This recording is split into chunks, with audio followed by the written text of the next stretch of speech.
The McLaren W1 isn't just another hypercar. It's the car that had one of the hardest jobs in the automotive world. It had to follow two legends, the McLaren F1 and the McLaren P1. Those cars changed what people expected from supercars. So when McLaren finally revealed the W1, everyone asked the same question. Can it really live up to that name? The surprising thing is that McLaren did not try to build the fastest car in a straight line, or chase the highest top speed. Instead, they focused on something much harder. They wanted to build the fastest and most exciting driver's car they have ever made. And after the first drives and independent reviews, it looks like they may have done exactly that. The W1 is the newest member of McLaren's famous One family. The F1 changed the game back in the 1990s with its center driving position and incredible engineering. The P1 brought hybrid technology into the hypercar world over a decade ago. Now, the W1 takes another big step forward by combining Formula One inspired engineering with a completely new hybrid system designed almost entirely for performance. Let's start with the numbers, because they're seriously impressive. The W1 produces a combined 1,258 horsepower from an all-new 4.0-liter twin-turbo V8 and an electric motor. The new engine, called the MHP8, makes 928 horsepower by itself, while the electric motor adds another 347 horsepower. Together, they deliver incredible acceleration while keeping the car rear-wheel drive, something that is becoming very rare in this class. McLaren says the W1 can sprint from 0 to 62 miles per hour in just 2.7 seconds.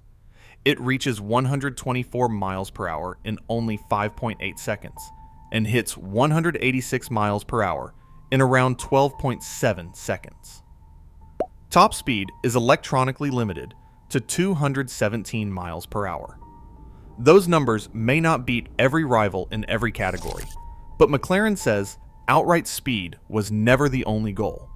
Instead, the engineers obsessed over weight.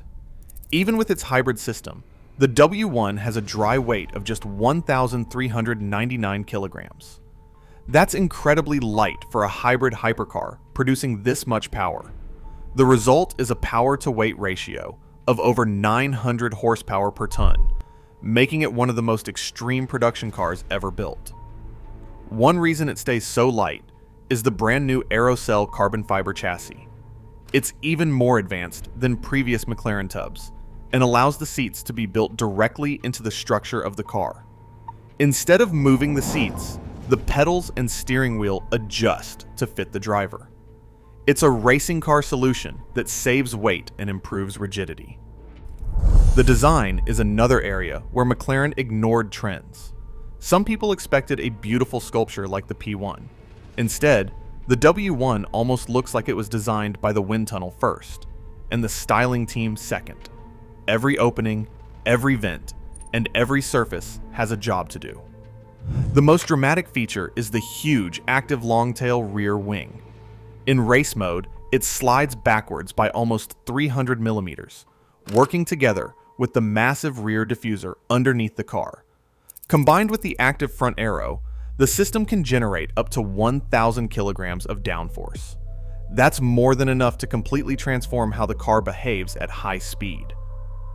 Race mode changes more than just the wing. The suspension lowers dramatically, the body changes its aerodynamic setup, and the entire car becomes much more focused on circuit driving. McLaren even says the W1 is the fastest road car it has ever built around its own reference test circuit, beating the Senna despite being designed as both a road and track machine. One interesting decision is that McLaren kept rear-wheel drive instead of adding all-wheel drive like some competitors. Cars such as the Ferrari F80 and Lamborghini Revuelto use all four wheels to handle their huge power outputs. McLaren believed rear-wheel drive would give drivers a more natural and engaging experience, while also saving weight. Of course, making over 1,200 horsepower work through only the rear tires is not easy. That is why the W1 uses a brand new electronic differential, advanced traction systems, and carefully tuned suspension. Early reviews suggest the balance is remarkable. Drivers have praised how predictable and confidence-inspiring the car feels even at very high speeds. The hybrid system is also very different from many plug-in hybrids. It is not designed to give long electric driving range. In fact, the battery is quite small. Its main purpose is delivering instant power, improving throttle response, and helping the V8 perform at its absolute best. It is much closer to Formula One thinking than everyday efficiency. Inside, McLaren kept things simple. There are not giant screens covering the dashboard or dozens of complicated controls. The focus stays on the driver. The steering wheel only has two main buttons. One activates boost, while the other controls the active aerodynamics. Everything else is designed to reduce distractions. The cabin also introduces new lightweight materials, including McLaren's Inouknit fabric, which helps reduce weight while still looking premium. Carbon fiber is everywhere, but nothing feels excessive. Every part seems to exist because it improves the driving experience. Another interesting fact is just how exclusive the W1 is. McLaren is building only 399 examples worldwide. Every single car was allocated shortly after its reveal, despite a starting price of around $2.1 million before customers even begin adding expensive customization options. Many buyers are reportedly spending hundreds of thousands more through McLaren special operations.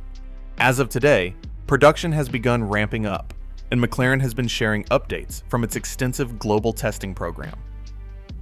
Prototype and pre-production cars have completed hot weather testing, cold weather testing, and high-speed development as the company prepares customer deliveries.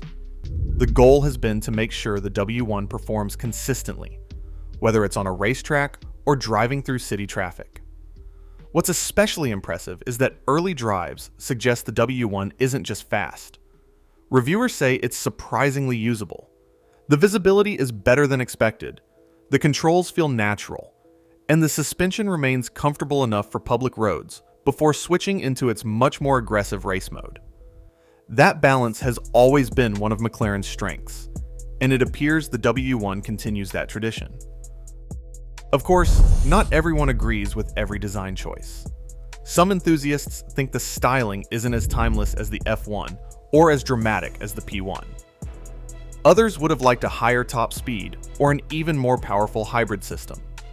Those are fair opinions, and only time will tell how the W1 is remembered. There have also been online rumors that McLaren could eventually develop even more extreme versions of the W1 or use its new MHP8 engine in future models. Right now, though, McLaren has not officially confirmed any W1 variants beyond the production car, so those reports should be treated as speculation. What isn't speculation is how important this car is for the company. The W1 represents everything McLaren has learned from decades of Formula One racing, years of building supercars, and thousands of hours of engineering development. It isn't trying to win with luxury or flashy technology. It's trying to win by delivering one of the purest driving experiences ever created. So, did McLaren shock the world with the W1? In many ways, yes. Not because it has the highest top speed or the biggest horsepower number, but because it stayed true to what McLaren does best. It chased lightweight engineering, intelligent aerodynamics, and driver involvement, instead of simply adding more power and more complexity. Replacing icons like the F1 and the P1 was always going to be almost impossible. Yet based on everything we've seen so far, the W1 doesn't try to copy either of them. It creates its own identity. And if the first customer cars deliver the same experience reviewers have already described, the W1 may end up being remembered as the next great chapter in McLaren's legendary One story.